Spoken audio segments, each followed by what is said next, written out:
ahora. Bueno, y vamos con lo que está ocurriendo en estos momentos con la ministra de Educación, Marcela Cubillos, quien entrega orientaciones a escuelas con estudiantes que tienen capacidades diferentes. Ministra, y en ese punto también se habla de que cada vez hay más respaldo para esta acusación constitucional por parte de distintos parlamentarios. ¿Cómo ve también este enfrentamiento que tiene el Partido Socialista con el gobierno hoy día?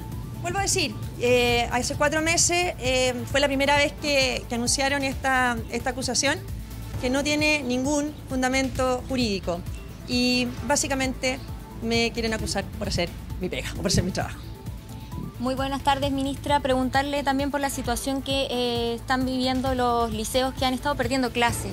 ¿Qué medidas van a tomar como gobierno y si tiene algún catastro de los liceos más afectados? Bueno, ese es un trabajo que dirige muy internamente cada sostenedor con cada liceo que pueda estar perdiendo clases. Todo el trabajo de recuperación de clases o de reprogramación es interno a las comunidades educativas y, por supuesto, de los sostenedores.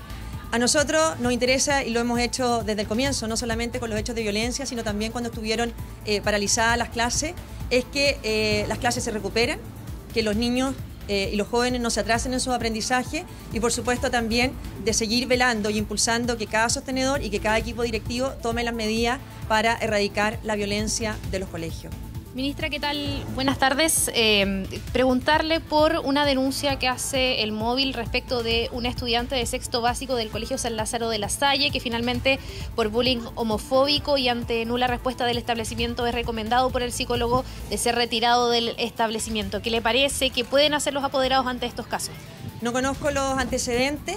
Por supuesto que existe hoy día una superintendencia de educación que tiene que velar siempre, ya sea por denuncia o de oficio cuando conoce hechos como estos, para que no se afecte el derecho a la educación y que no haya discriminación en contra de ningún niño o de ninguna niña. Ministra, volviendo al tema de la acusación constitucional, quisiera preguntarle, y todo esto a propósito de lo que dijo la vocera de gobierno esta semana contra el Partido Socialista, todo esto termina con también una suerte de bloqueo legislativo, no se deja pasar a los subsecretarios, no se deja pasar a los asesores, a las comisiones. Quisiera preguntarle su opinión también al respecto. La vocera, la ministra Pérez, no dijo, y lo he dicho siempre, no dijo nada diferente que no hayan dicho los propios dirigentes o muchos o algunos de los dirigentes del Partido Socialista cuando hubo toda su crisis de elecciones internas. Por lo tanto, no se entienden demasiado las críticas que han surgido después. Ministra, consultarle nuevamente por una situación que se vivió en Quilpué, nuevamente una estudiante amenazando a través de redes sociales con un arma a la comunidad estudiantil. Se suma a lo que ocurrió en el Instituto Nacional. ¿Cómo esta situación, cómo se puede intervenir también ante estos casos? Hablé antes de llegar, cuando tomé conocimiento de los hechos, con la superintendencia que va a actuar de oficio en esta materia, también analizando cuál es la situación de ese colegio y si hay anteriores denuncias. Y también me comuniqué con la Seremi, que me comunicó que está todo siendo objeto de investigación. Los hechos están recién investigándose para conocer responsabilidades, involucrados, y por lo tanto están todo recién en pleno proceso de investigación. Ministra, le quería preguntar qué medidas se van a implementar para evitar que vuelva a suceder lo que estamos viviendo hoy día en el Instituto Nacional. Se han hecho 2 cosas y en 2 líneas distintas. Aquí está Raimundo Larraín, que es el director de la Dirección de la División de Educación General. Se actualizó toda la política nacional de convivencia escolar. Nosotros, desde que asumimos, ha sido un eje muy importante todo lo que se puede hacer en materia de convivencia escolar. Pero cuando tenemos situaciones como las que hemos visto en el último tiempo en el Instituto Nacional, que no tienen que ver con situaciones de convivencia escolar, sino más bien con violencia externa por destruir un colegio, lo que hacemos es pedirle, y hemos sido reiterados en eso, a los equipos directivos que adopten todas las medidas legales que ellos sí tienen para identificar si es que son estudiantes quienes están incurriendo en hechos de violencia y expulsarlos de ese colegio.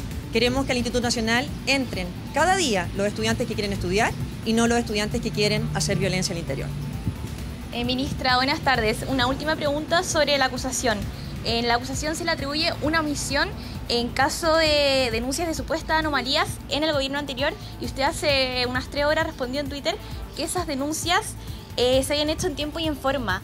Pero ¿podría explicarnos a qué se refiere en tiempo y forma? ¿Cuándo se hicieron esas denuncias, por favor?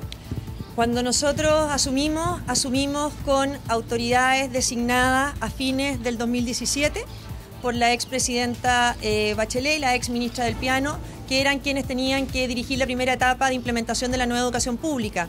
Asumimos con un director de educación pública designado por ello y con los directores de los servicios locales de educación designados por ello.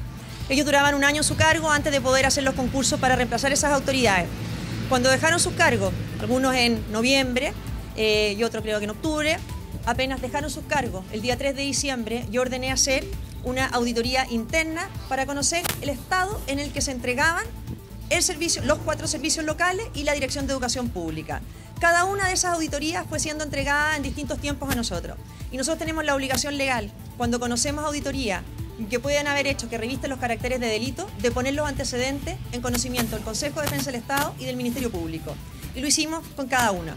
Cuando en marzo recibimos las auditorías de la Dirección de Educación Pública, se va al Consejo de Defensa del Estado y al Ministerio Público. Cuando en mayo se conocen de los servicios locales de Barranca y de Puerto Cordillera, se va al Consejo de Defensa del Estado y al Ministerio Público. Y cuando en agosto, recién ahora, conocimos las irregularidades cometidas en ese periodo en el Servicio Local de Educación de Huasco, se va al Ministerio Público y al Consejo de Defensa del Estado. Por lo tanto, parece bastante curioso, por decirlo menos, que nosotros que hemos investigado y revelado irregularidades que se cometieron mientras autoridades que no han sido designadas por nosotros se desempeñaron en esta primera etapa de la implementación de educación pública, ahora nos critiquen por hacer la investigación o por no haber puesto los antecedentes a tiempo. Está todo cumplido en tiempo y forma, porque lo único que nos vamos a procurar nosotros es que cada recurso de la educación pública llegue a donde tiene que llegar, que a los niños más vulnerables, que son los que se educan en la educación pública.